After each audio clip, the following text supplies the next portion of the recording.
I mean, in 2020, a lot of people were hit by the pandemic, but you did the complete opposite, where you were able to generate $850,000 for digital companies and software companies that you worked for. How are you able to do this in a time of chaos? How does Stan close deals?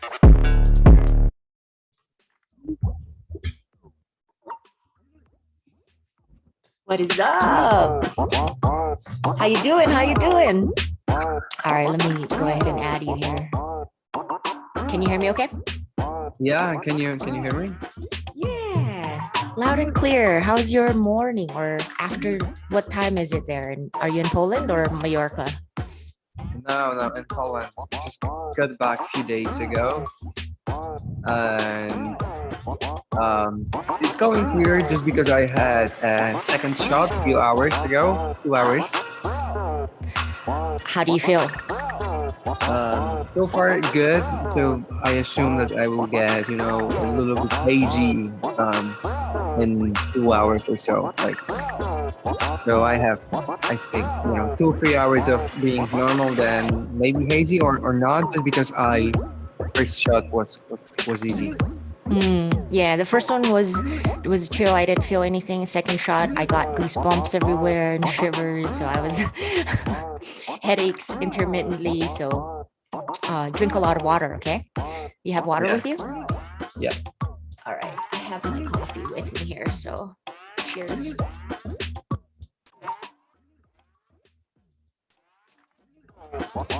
All right, we just have one more minute.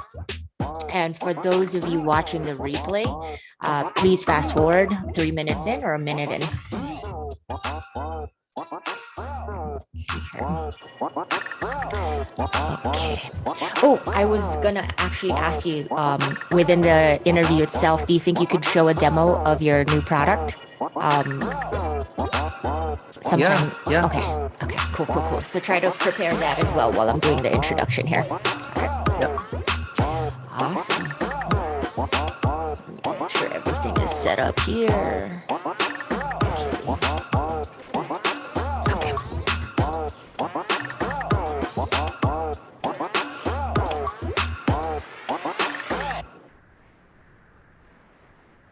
And we got a few more moments. Let's see here. All right.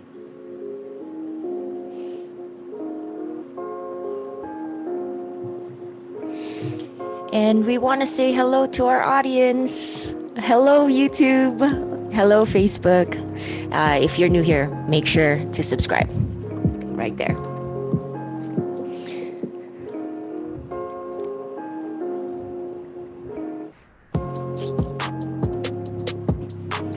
Right. So, how would you generate $850,000 in revenues? Let's go.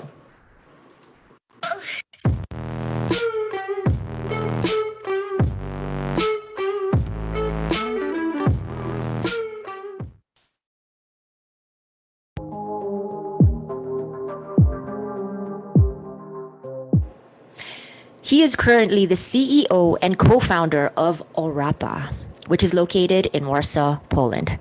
It is backed by Jason Calacanis and Pioneer.app. He also runs a lead generation agency, which leverages account-based marketing and strategic direct mail, which results in 7x in ROI. Today, he will teach us how he generated $850,000 in 2020 for digital agencies and software companies. Please help me welcome Stan Rymkiewicz. Hi. Yeah. Hi. Happy to be here. Well, how are you? Welcome to the show. Like I mentioned before the show, I just got the second shot. So if I'm not super enthusiastic, it's not just because I don't like the subject I'm talking or the conversation I'm being here. It's the shot. So yeah, keep We're that in mind. I try to be as much as entertaining and as much as entertaining as I can. But I gotta squeeze every moment I can get. Hey, I really like that word. Enter training. That's actually a new one. that's that's a good one. I'm gonna use that as a new hashtag. Oh, Uh, so we'll just have fun. This is a very light interview. You've already delivered so much value for our community, our sales community, and entrepreneurs. Why don't we take it from the very beginning? Let's talk about your childhood. Where were you born? Where did you grow up? And tell us, who is Stan as a child, as a teenager? And please take it away. yeah. It's a funny question. I was born where I live right now, which is Warsaw, Poland, in Eastern Europe. Um, Childhood was always filled with sports. Just because my grandfather and my father they were a pro sailors, Mm. so every in my family was sailing. So I got into sailing. I progressed. So basically, I never got really full on school. That wasn't really a priority for me over the course of my teenage years. So it was sailing, sports in general. Mm. I got to a couple of competitions, won something, lost something, but then I basically decided to move into snowboarding, and I trained that for a couple of years and got into Olympic team. Unfortunately, didn't go to Olympic Games just because funding got cut.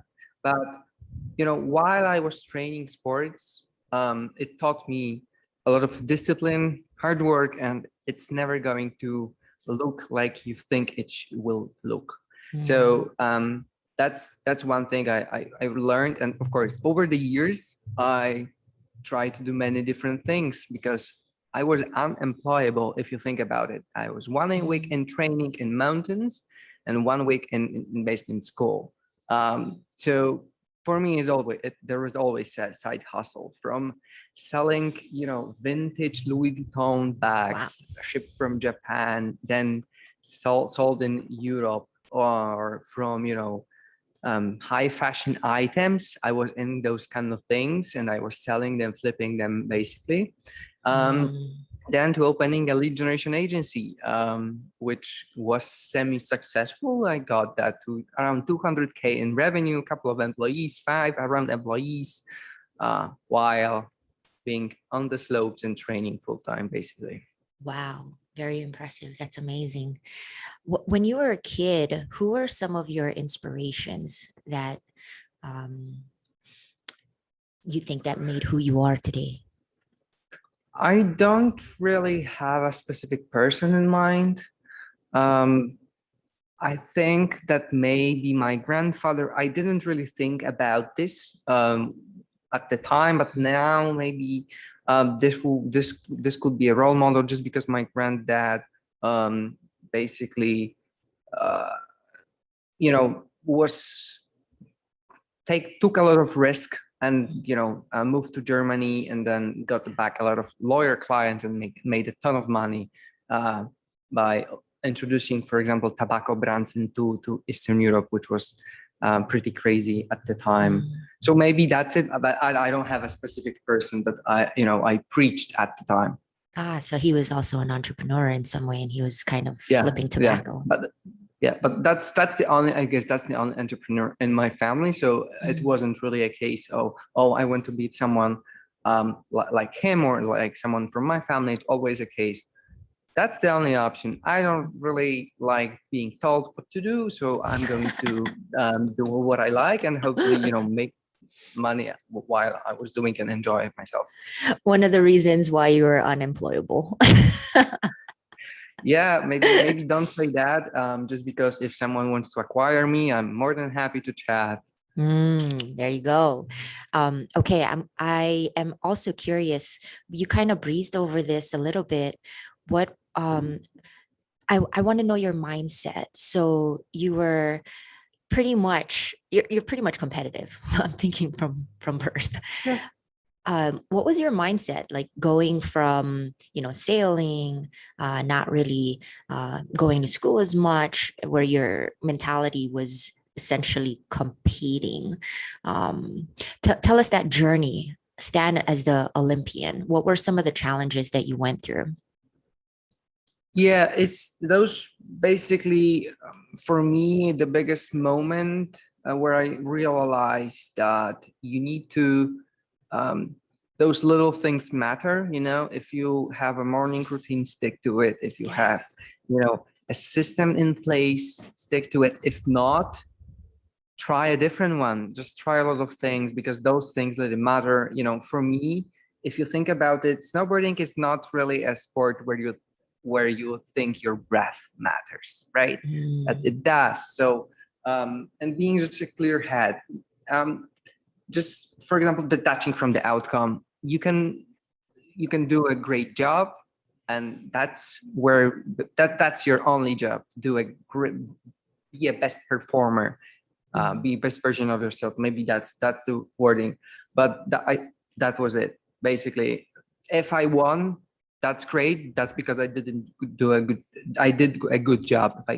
If I lose, that's still didn't matter, just because I need to do a good job, and that's it.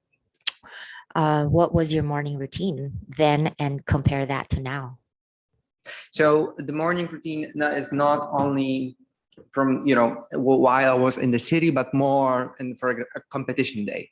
So for me, it was always getting up super early and enjoying a cup of coffee and Mm. stretching while looking at the mountains. Wow.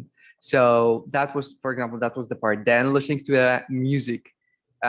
It was always a 90s 80s hip hop, for example, not Notorious B.I.G. That was my thing, and I needed to listen to music while I was prepping. um, then, for example, using a specific set of actions, sorry, putting my gear out. So everything had to be perfect. I had to tie my shoes the way I needed to tie.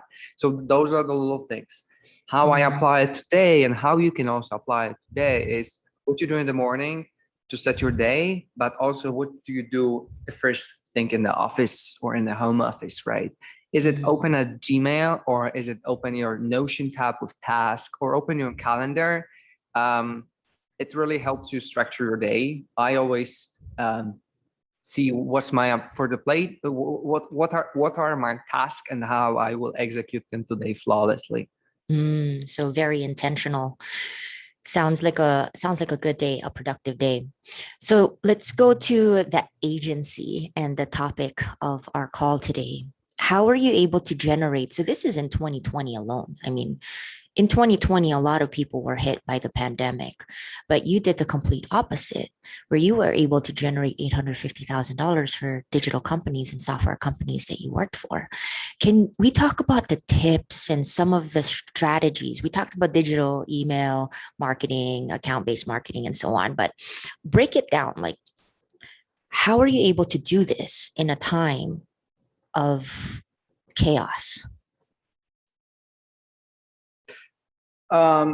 For me, it isn't always a chaos. It was just a situation that I'm in. I'm not that experienced entrepreneur that I I knew how it was before chaos, if that makes sense, right? It's just a situation, another situation, like same in sports. It's just another situation that you're in, and you need to do a good job, and that was it. I didn't really think about, oh, it's different, I shouldn't do, for Mm. example, direct mail while everyone was working from home, or just the COVID hit and everyone was not going to the office, and yet it worked. So for example, one strategy with direct mail that helped move the needle and be closer to the number that you're referring, which is 850K, is sending a prospect a video with and explaining them that you want to send them something with direct mail. So do a little bit of a pre-sale of the direct mail, and ask them what's the best address to send them to. So that was the one thing that it's it's just another thing that I have tested, and that needed result. But if I didn't test it, I wouldn't get that far. Yeah, video is the future. I've been getting a lot of emails with videos in them. What were some of the tools that you leveraged in order to make those videos, and how did you embed that into an email? So I use Loom, Yeah, me just too. because it's it's what I use. I know folks that use Vineyard, HubSpot Video, I guess, and others, but it wasn't really. So with video, right, coming back to the points that you mentioned, with video, it's really important to nail down why someone would watch it. And the only video in email won't work just because, oh gosh, another video. Someone just opened my LinkedIn profile and is rambling for 3 minutes. I rather read a cold email. So again, why someone should engage, when someone should watch it. That's the important part, I guess. Yeah, definitely. Do you show a part of the demo in the video, or most so introducing yourself? Like, what's the anatomy of that video? If we could get some tips. So it's a trailer, right? Trailer to the conversation. It needs to be exact, needs to be very specific, so someone would take action and respond. A demo isn't really a greatest idea unless your product is selling itself or is showing them exactly how they can do it, right? You have your value proposition in the email explaining why someone should even click on the video, but then you explain them how exactly it would help them solve the problem. I agree with you there. I don't think it would be intuitive to show a demo, because what's the point of hopping on a call? You just gave it all away. So this is all very clever marketing techniques. Before, so we're talking about the strategy of the direct email themselves and adding videos and what kind of videos, which is teasers. But I want to learn, and I want our audience to learn, how are you able to get your actual digital agencies, or not digital agencies, clients, such as the software companies that you work with? What was your process there? Cold email. So you use your own, drink your own champagne. Yeah, I mean, it's not only drink your champagne, it's what I do best. So why bother with doing something else, like, content, or content, making YouTube videos or ads? It's a different game that I'm not 100% full on or focused on. So why should I waste time on actions that I'm not sure they lead results, or at least I cannot do it, or I don't know how to do it? Let's focus on what I can do best and what leads me to the outcome that I want, which is revenue. Nice. So yeah, it was always cold email. So my cold emails are short. They are, if you take your screen on the phone, they are at least, so the longest email that I have wrote is 3/4 of the screen of the iPhone. So that they can see the snippets on the phone? Is that? Yeah.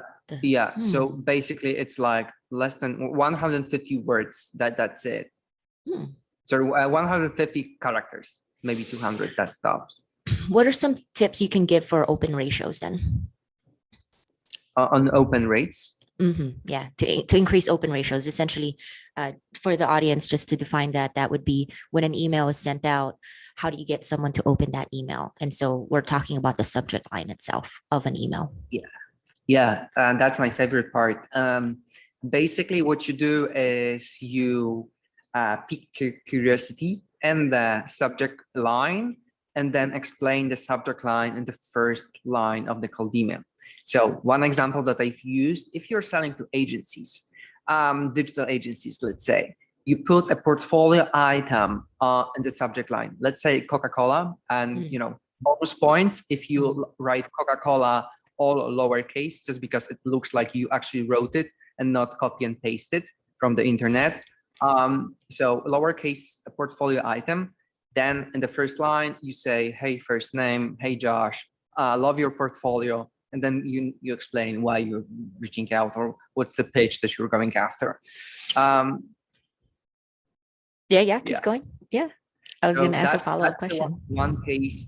Another case that I used to reach out to founders is in the subject line, you put the VC that led the round. and then you say congrats on your recent raise.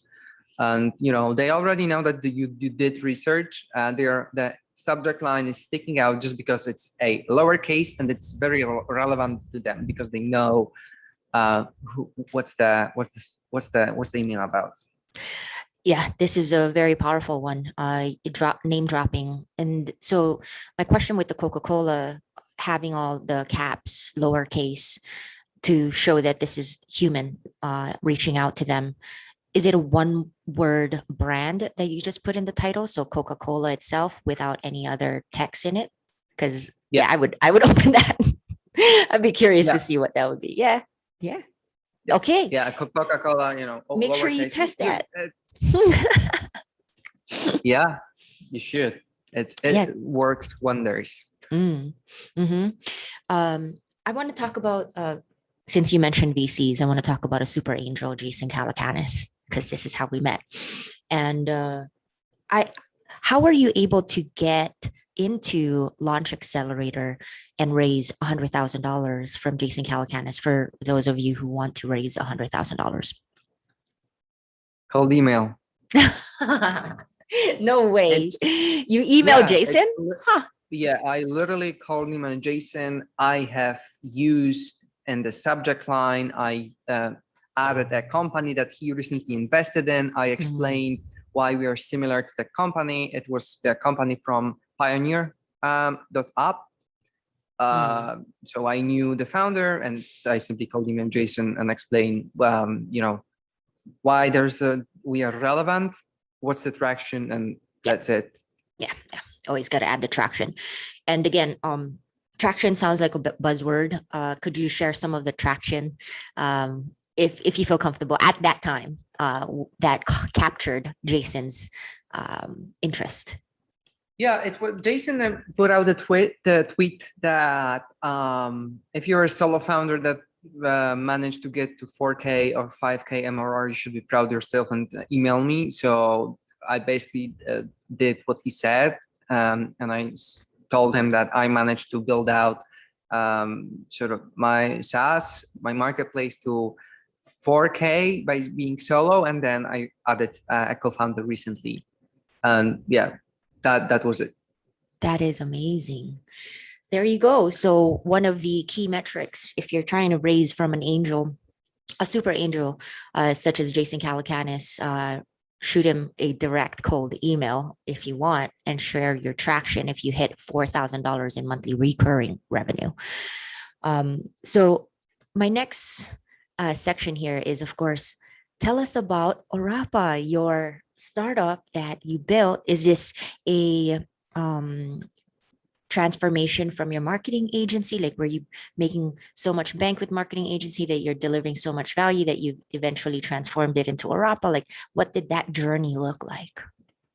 Yeah, so basically, my customers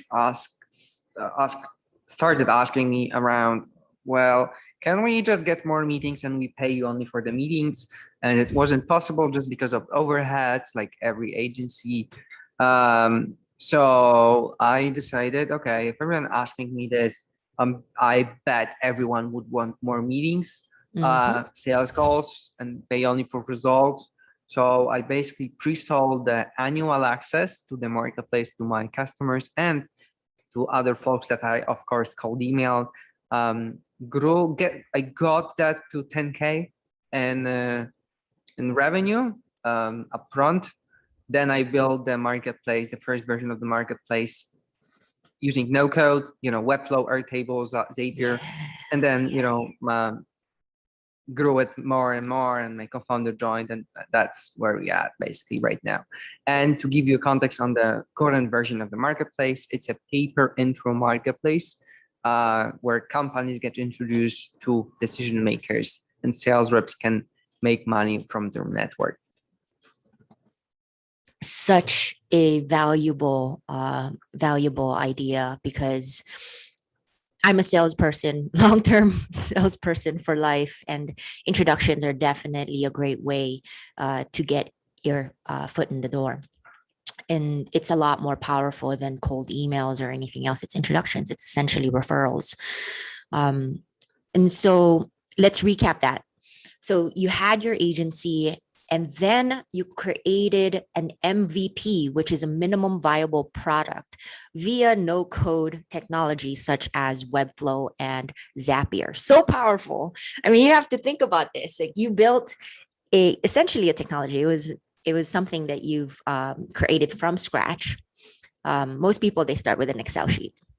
You actually leverage Webflow, which is a very powerful website, which actually I think it's Jason Calacanis is one of his portfolio company as well. I However, think so. what did you do with that technology, that MVP that got the intros, that built that marketplace? Because I know a lot of marketing growth strategists in my network today, and they've built a community, which is so difficult. They built a community, super fans, thousands of super fans. But I'm trying to basically understand what would you do in order to turn that into a product? How would you productize that community that you've already built? Yeah, so it was pretty simple, to be honest. It was like, okay, if you are a sales rep, go here. Here are open opportunities that you can go after, and here are more details. And click here, and there will be a connection via email, and you can chat. And for companies, it was like, okay, create an account, then post an opportunity who you'd like to get intros, and you will get emails when sales reps are interested. And that was the first version, right? It took me like 16 hours probably of Webflow work and Zapier work, and that's it. Mm. Could you show us a demo of it? Yeah, sure. Let's do it. Yes. This is awesome. I'm going to show you. So, keep in mind that it doesn't look already, it looks different than it used to look like. So this is actually, code version, just because I can. So yeah, basically that's it. Wait, It's wait, pretty let me similar. add it. Hold on. Ooh, Okay. cool. I can do that. That's awesome. Oh yeah. Let me try to do something else. Okay, and then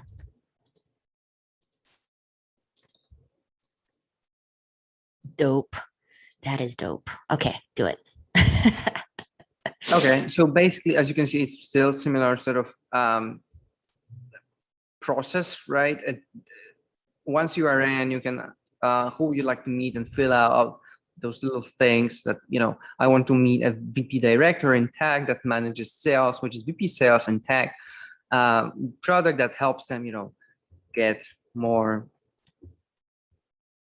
dollars, and I want to pay from 100 to 500 dollars for an introduction. And my customers are usually, within probably telecommunication, right? Let's say, and they have around 50 to 100 employees, and then I can go and continue. And usually, our dream customers usually are VC funded, or however you want to go. What's your customer? This is our website. This is one of our customers' website, and you can add more details, etc. And then you publish it. And once it's right here, you can, as you can see, Jerome is looking to meet someone responsible in e-commerce for sales, fashion and beauty. He works with Zenga, which is probably a big designer or fashion brand, and he helps them accept digital wallets like Alipay from China to get more customers. And I can simply go here, make this intro, tell why, how do I know someone that is matches this profile right here, and I can add more details like the contact's website and contact's profile, and I can send an offer, and those offer are right here, and those are here on my request. It's pretty simple. So that's more sort of a community product or a network product rather than a technical product. Got it. So you get paid for making introductions, is that it? Yes. Got it. And so the goal really here is to get as many people as possible from LinkedIn to your site, so that they can get paid with their network. Basically, yeah. Yeah. Fun. Oh, very, very good. Okay. And the crazy thing is, while you're building this, this is out of Webflow, or it's the technology that is the version No, two it's from. actually a real application. There you go. So it's probably app.arapa .co, I'm Yeah. gonna guess. Okay. So then in addition to this, you've also built another very valuable tool, because in 2020, everyone moved to Zoom. And what happens when you're on Zoom and you're unprepared and you're like me? So for me, I'm on back-to-back calls, like literally. And with that, because I'm on back-to-back calls, I have no time to prepare. And so I brought Stan in because I want him to share his new product that he has just launched. So take it away. Yeah, so as you can see, I have our screen open. I'm sharing our screen and I can pull up intro. So, and There we go. wait a second. Let me see if I can. Okay. You should, yeah. I think you can share your screen again. There we go. So as you can see, let me I add have it a sort of, right now. yeah. So since basically intro is a way for you to, blaze through back-to-back sales calls with ease and close more deals. It saves you 1 hour. Usually it saves you 1 hour a day on research before the call, on research after the call, and to get put in the numbers or put in the next steps that you want. So context behind this is I did a lot of customer development calls. I basically booked every call, every possible customer development call I could to learn as much as possible. And in my calendar, I have like probably 600 events. So a lot of calls, and some of the days were like, gosh, when we actually launched on Product Hunt, I had like probably 12 or maybe even 14 a day for a week, which is a lot. This is the day I learned that you need to block an hour, 50 minutes or 20 minutes to eat during buffer the day. And eat. Yeah, a buffer. So yeah, let me actually show you who I'm meeting today. So okay. I'm meeting someone. I'm meeting Zohar. I guess that's his name. He's a account executive from Vineyard. I can see employee size, where they're based, where they base, industry, total funding, quick description. And what's good, I can also add a note. So I can say, it's cool. And while I am making notes and, putting my next steps for follow-up or for, make sure that I really dig deeper into the problems that I'm trying to solve, I can make that note right here, and I can still maintain eye contact and still be on the call with someone that I want to be. The best part is, if I decide to get another call with Zohar, I will see this note. So I don't need to go back to my CRM or to my Google Chrome, Google Sheets, where I have my feedback. I have everything right here. I'm prepared. I like to say that Intro lets you log in at 1:59 for your 2 p.m. meeting and be prepared like a TED Talk speaker. Yeah, nice. That's the line after. So basically, that's it. Yeah, oh man, this is so powerful because one thing that I hate. You're absolutely right. I have so many screens here, and so while I try my best to keep that eye contact, I have to take my notes in my Gmail, and I do collect a very, very stringent list of notes, MEDIC essentially, your metrics, logistics, incumbents, technology, decision process, pain points, right? Champion, who your competitors are. And so I keep these notes every call, every single call, and I don't have time to prepare. And it takes me at least 10 to 15 minutes just to take that copy that I've just written and put it into Salesforce and then put it into Hugo. And it's one of those incumbents at our work that we have to do. And I hate it. I hate it so much. I always tell our SVP, I always tell them, look, there has to be a better way. Like I cannot spend this much time just copying and pasting and retyping. And Hugo breaks down so much. It's such a waste of time every time it goes on that perpetual circle of death. And what is that? So Hugo, the note-taking No, company? It's basically a notepad. Basically, every salesperson friend, I guess.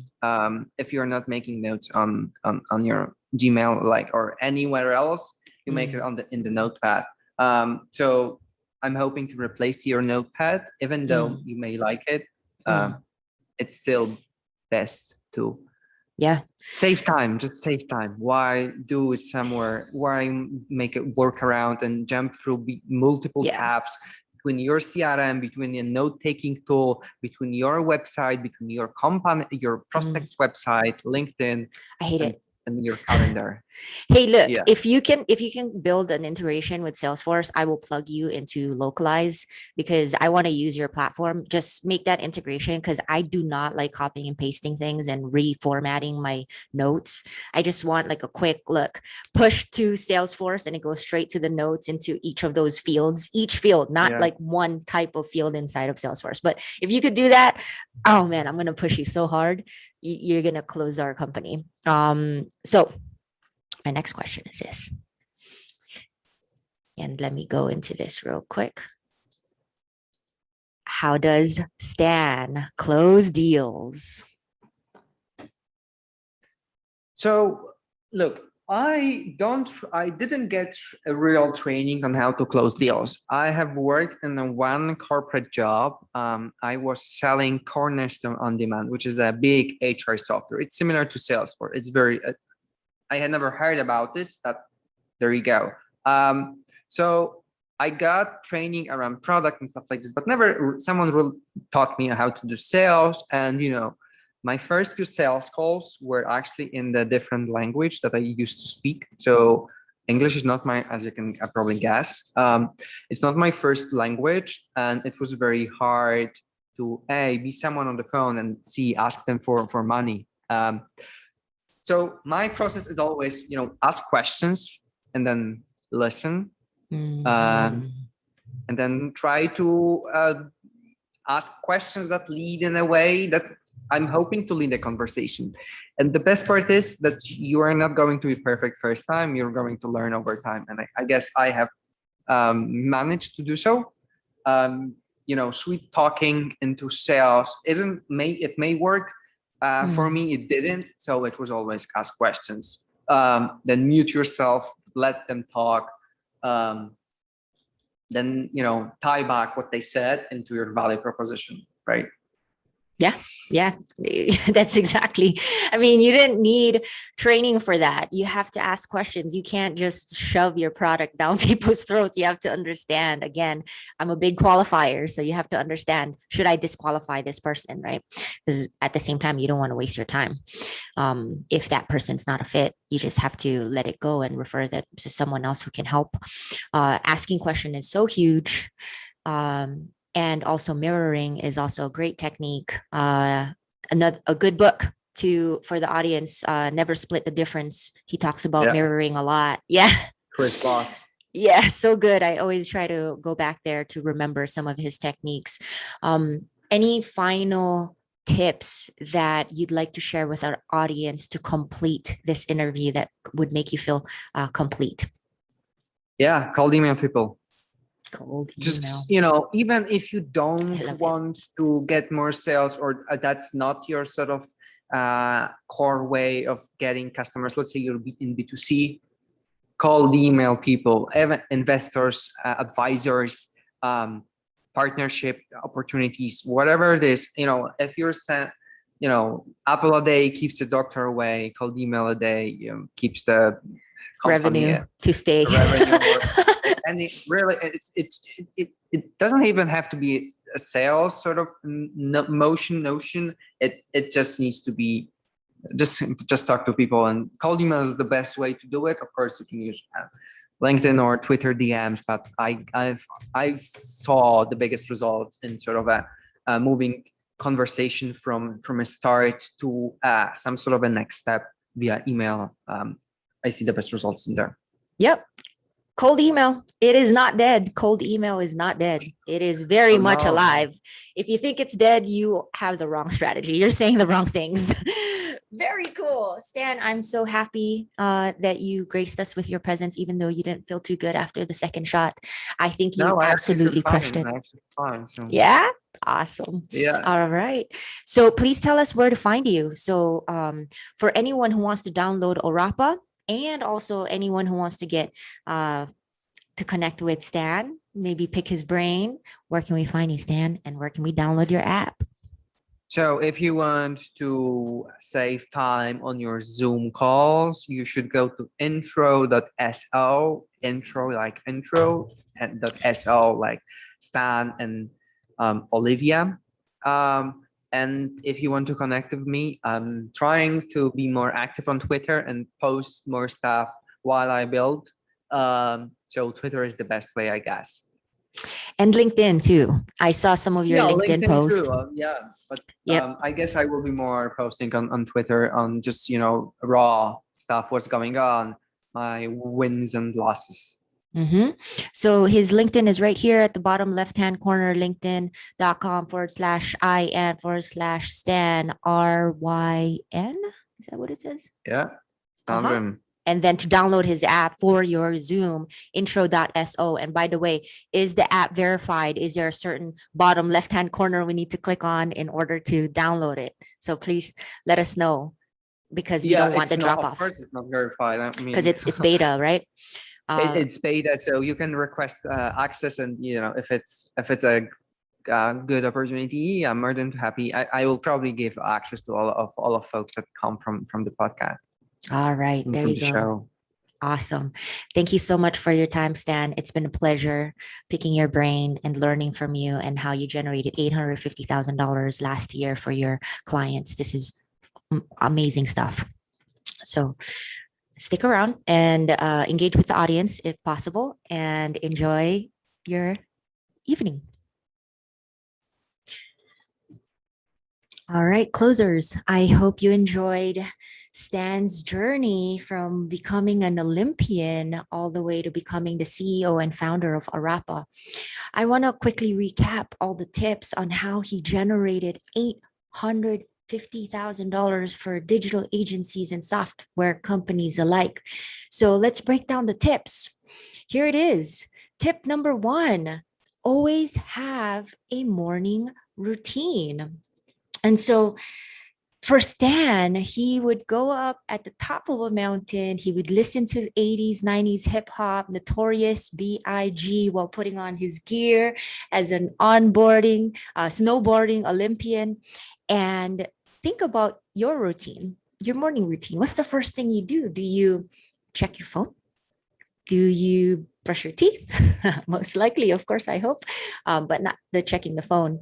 And so it's really important with Stan, when he transitioned over to own his own company, he would be very intentional. So are you intentional?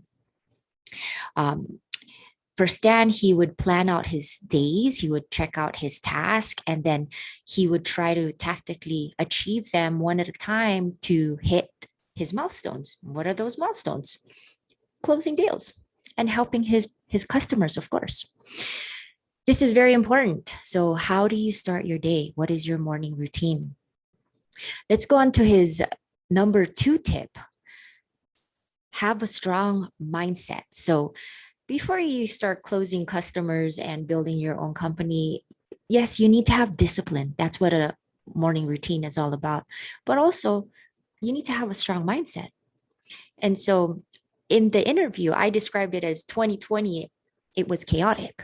It was chaotic for me, but not for Stan. For Stan, it was just a situation. And he was vulnerable at one point where he said, I'm not an experienced entrepreneur, but he just saw 2020 as another situation similar to the sports, snowboarding.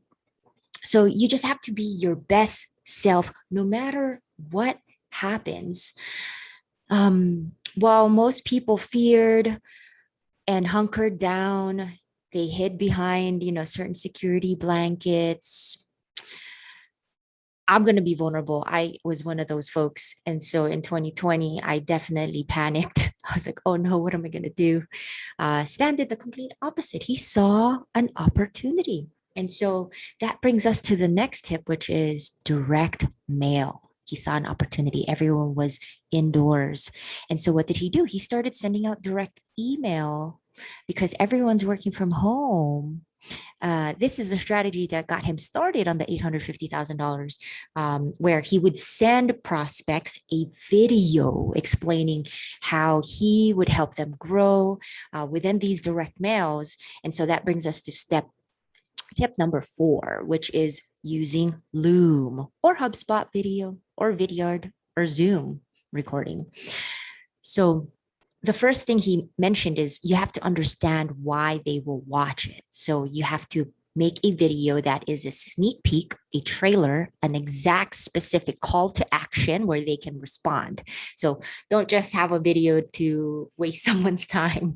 Definitely have your value proposition, share the problem, share a sneak peek of how you're going to solve that problem. So not a demo. Do not put a demo in that first video because of course you want to hop on a call with them to show more about your product or your services, which brings us to tip number 5. Cold email to generate revenue. So for Stan, this is what he does best. Don't just use a cold email and not have a strategy. You definitely need a strategy. If you're better with videos or better with voicemails, better with other channels, door to door, where it's face to face, definitely use that as your method. Don't fake the funk. People can tell if you're faking the funk. Sit down, think about that cold email. What is your strategy? How are you going to pique people's interest? So for Stan, he did this by having a specific technique. Let's break down that technique. It's very important. So number 1, he kept his characters 150 to 250 to 200 characters. And this is important because he only wanted to pop up at the 3/4 of the length of a smartphone. So people usually open the email on your smartphone. So you definitely want to show the full value prop or problem that you're solving within the first 3/4 of that smartphone length. Okay, so 200 characters max. Next, to increase open ratios to pique people's interest, he had to think about the subject line, right? So the first thing that he would do is he would add his portfolio item. So if he worked with Coca-Cola as an example, he would type Coca-Cola and that's it, just Coca-Cola, all lowercase, so that it feels like it's a human being sending it out. Don't copy paste anything from the internet, type it out. And then in the first line, talk about how you helped Coca-Cola. So that would be a great way for you to get a response ratio next to an open ratio. So you got your open ratios, people opening up the email, and then you got your response ratios, which is how many people from the folks who opened the email actually responded to you. So another technique that he used is he would use the founder technique. He would try to find and see if they've raised any funding, and then he would add that in the VC line and say something like, Jason Calacanis led a round of $1 million. And then in the first line of the email, he would say, congratulations on the new round. So this is important because you want your prospects to understand that you've done your research before you actually reached out to them. Otherwise, they'll know you're just using outreach or something or sales loft where things are just being sent out to thousands of people in one day, which doesn't feel special at all. This brings us to tip number 7, and this is going to be a special bonus tip to scale your efforts. Of course, you need to have funding somehow. You could get that from your customers, but also you could get it from super angels. You could also get it from accelerators. So I'm going to do something special here. Stan talks about cold email. That's his specialty. I will share a way for you to join an accelerator or to connect with super angels via introductions. How should you put together the introduction. I think this is very, very important. So this will be tip number 8. I'm going to break down a DNA of an intro. Like, let's say you want to have an intro to Jason Calacanis as an example. For me, I'm actually going to show you a real example. I wanted an introduction to Tony Hsieh. Because I moved to Las Vegas and he was growing the startup scene, and I wanted to be a part of that, of his vision. And so this is the email that I shared with him. Let's break down the anatomy of this email. So I'm going to try to breeze through it real quick. There we go. So as you can see, the first thing I put in here is, hey, Jason, this is Jason Calacanis. I want an intro to Tony Hsieh. I joined the Launch Accelerator, and then I went ahead with Tony Hsieh, his culture, what is important to him. And he wanted to have this wow experience, and I wanted to help him with that.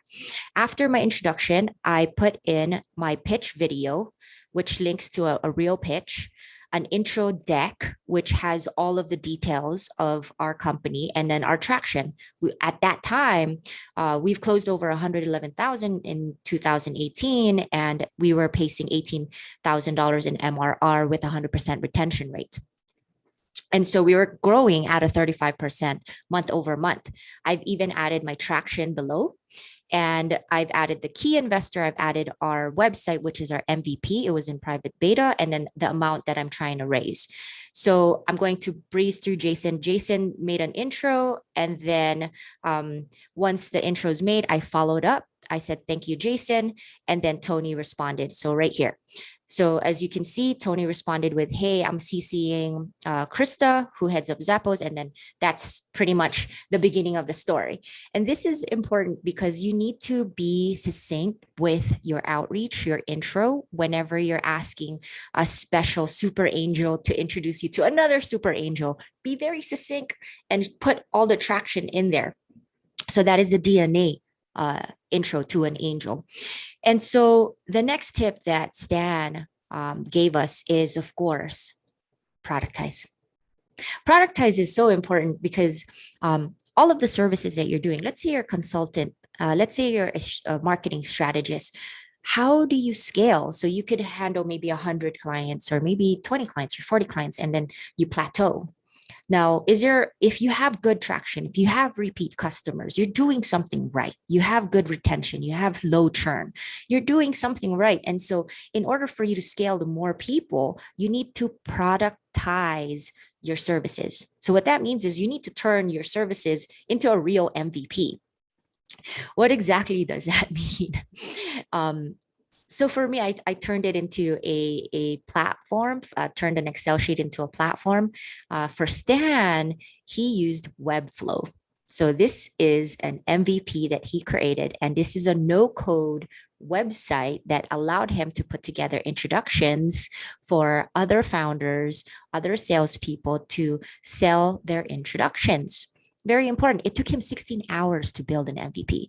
Do not take years to build your MVP. That was my biggest mistake. It took me years to build our MVP at ClosedWon. And by the time we launched, it was too late. There was too many competition out there. It was one of the biggest mistakes of my life.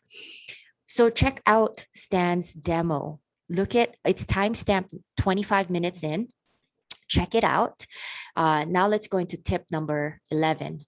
Make sure you close your 10 clients on an annual contract, not just 10 clients on month to month, on an annual contract. That's like the biggest validation. If you have customers that are happy with your services and they can trust you to sign up for a full contract, you can reinvest all that fund and turn it into a minimum viable product or a beta product, an alpha product, an MVP, a prototype. So that's what Stan did. And because he was able to generate or close a seed funding from Jason Calacanis, close 10 clients for an annual contract, he was then able to build his real technology. So he built a real technology called Orapa. Make sure you download it, Orapa. And also he built another technology.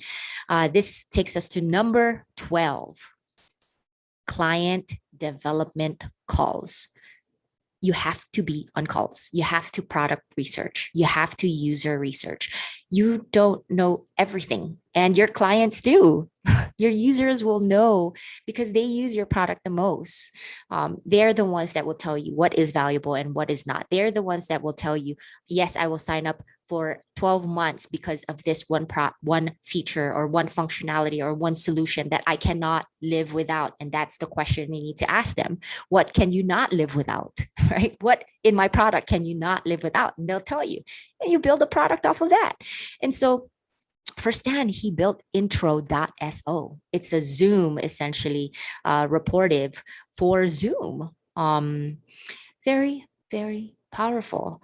So it's a way for you to prepare for meetings where you hop into Zoom, you get this dossier of information about the person that you're about to talk to, and then you take notes so you can keep eye contact. And I could still be on Zoom and not have multiple apps up or tabs up.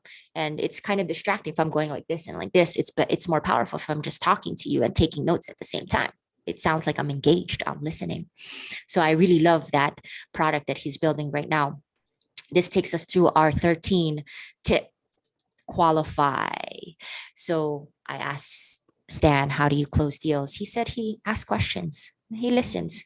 He just asks questions. So important. You close deals by asking questions. You don't just shove your product down people's throat. Learn how to ask the right questions while you have a prospect on the call. This is so important. It's critical because conversations, it's a critical part of user engagement, of prospect engagement, of engagement in general. Nobody just wants to listen to someone. So hello, LinkedIn. I see you. And hello, Facebook, YouTube. If you guys are new here, make sure you subscribe, okay, on YouTube. So I see all your comments. Thank you so much. I'm going to go into tip number 14, which is never split the difference. So make sure you read Chris Voss's book, Never Split the Difference. Learn how to mirror effectively. Learn how to negotiate where your life depends on it. So that's what Chris Voss talks about. All right. So be sure to download Orapa and Intro.so. Support your fellow founders. If you like these tips on how he generated $850,000, make sure you subscribe right there. Go to YouTube, okay? And comment below. Tell us what you think, and feedback as well, so I can improve the channel. Thank you so much for your time. Peace.